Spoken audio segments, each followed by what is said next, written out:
speaker is Grace Johnson, speaking on grace.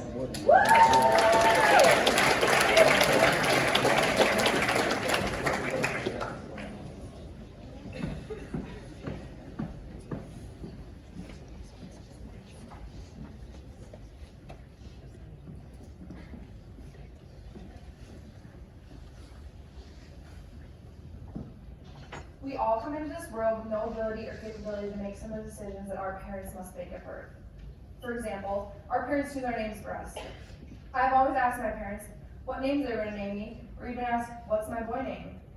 My parents always say Harriet, Charlotte, Lauren, Gunnar, Peter, and William, but we love the name Grace.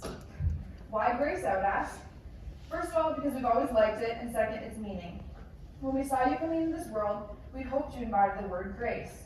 We wanted you to be gracious and be a gift to others, and we hoped you'd be graceful. We also wanted God's meaning of grace to shine through you. As much as I wish I could be graceful, I have just not embodied that part of my name. This is something I can work on and get better at, but the other meanings behind grace are what I strive to fulfill in my name. I want to persuade you today why it is important for our Blake community to use more grace in our everyday lives and how it could change this school. I believe it's important to understand the three definitions of the word grace. According to the Oxford Dictionary, the first definition of the word grace is simple elegance or refinement of movement. Other ways to think of this is being graceful. Like I said earlier in this speech, I do not fulfill this part of my name. I am constantly falling downstairs, running into walls, or just cut my turns too quick and clock myself. I also tend to scream a lot, like a lot, randomly, all the time, and I wouldn't consider that graceful. My mom refers to me as a bull in a china shop. I'm always full of bruises. My mom always asks me, how'd you get that bruise? I never know. A couple of my instances of my gracefulness has resulted in others getting hurt physically and emotionally. The first example happened last year while walking onto an airplane going to Boston. This photo was taken moments before my graceful action. A key player in this situation is my big 25-ounce pink Skull water bottle on the side of my backpack. I was walking through the aisle to the back of the plane. Note, the first-class passengers are already on the plane. For whatever reason, I was walking through the aisle cluelessly swinging from side to side when I heard my mom say to someone, I'm so sorry, she does this type of thing all the time, doesn't help her name Grace. I found out that I smashed my bottle into an old man's forehead twice. Luckily, he laughed it off and had sympathy and grace for me.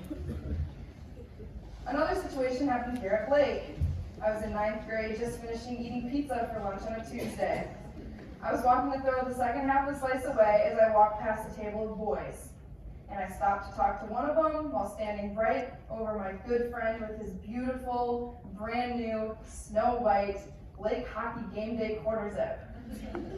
I didn't realize I was holding the plate sideways at the time, and I looked down and see Matt Olive's white zip up turn tomato sauce red. I don't think I ever remember being so scared of a person in all of high school. He got up, looked me straight in the eyes, and slammed his chair back into the table and walked away fuming. Me being me started laughing with everyone around me, but I frantically texted his dad telling him I'd clean his white zip up and even buy him a new one. His dad told me that Matt would get over it. And I'm so glad that Matt has given me grace, which has led up to a very close friendship.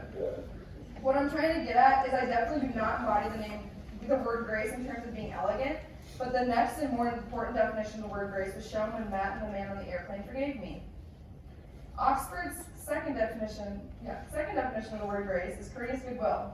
This means to be gracious and giving. I believe that if we put others before ourselves and give grace, the school can become a welcoming, happy, and blooming place. I would like to give 3 examples of how we could all give grace.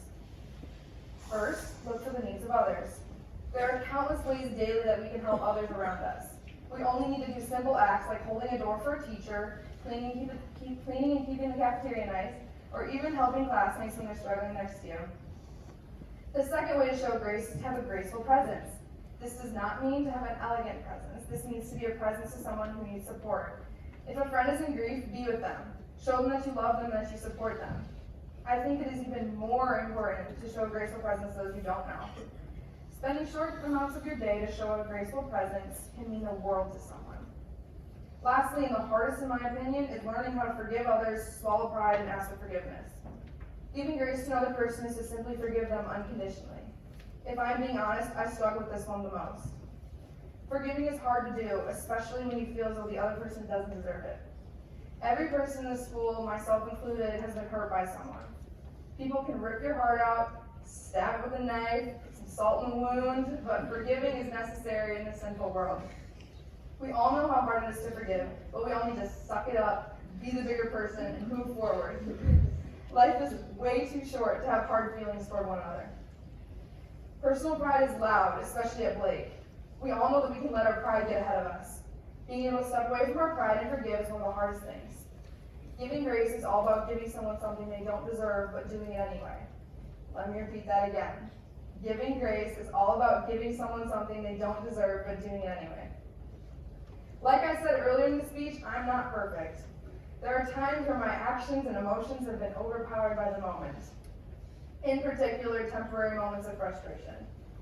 This happened a couple weeks ago during one of my hockey games. Before I play the video, I'd like to say that my emotions got out of hand during this game, and I do regret my actions. There goes another shot on goal. And with another glove save. There's some fisticuffs here. Swinging fist. The announcers sum it up quite perfectly. Swinging fist. I don't think I've seen that all year long. Well, Grace Johnson wasn't quite showing too much grace on that one. And she's getting frustrated because she's getting worked over by Mobley. And don't worry, I won't do this tonight. We play back tonight. I won't do this tonight. So when I look back and watch this live stream, I knew I had to add this to my senior speech. It shows exactly what not to do. The whole point in this lesson here is my emotions took over me. And it not only affected me, my teammates around me, but the people watching in the stands. It's important for me in my development as a young, raging, and emotional teenage girl to take a step back and realize my actions to improve my attitude to grace in the future. When we come across moments like these,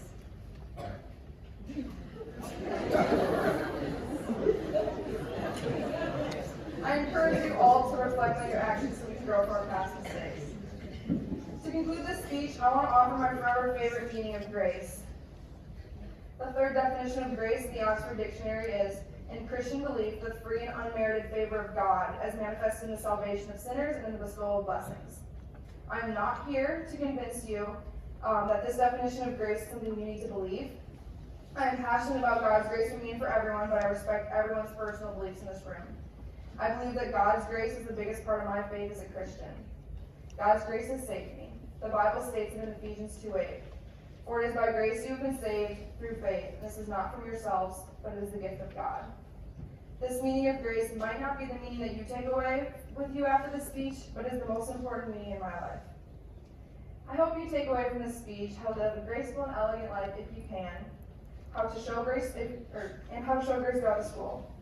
By learning how to step away from your pride, forgive, and be a gift to others, Blake can be transformed in tremendous ways. Thank you.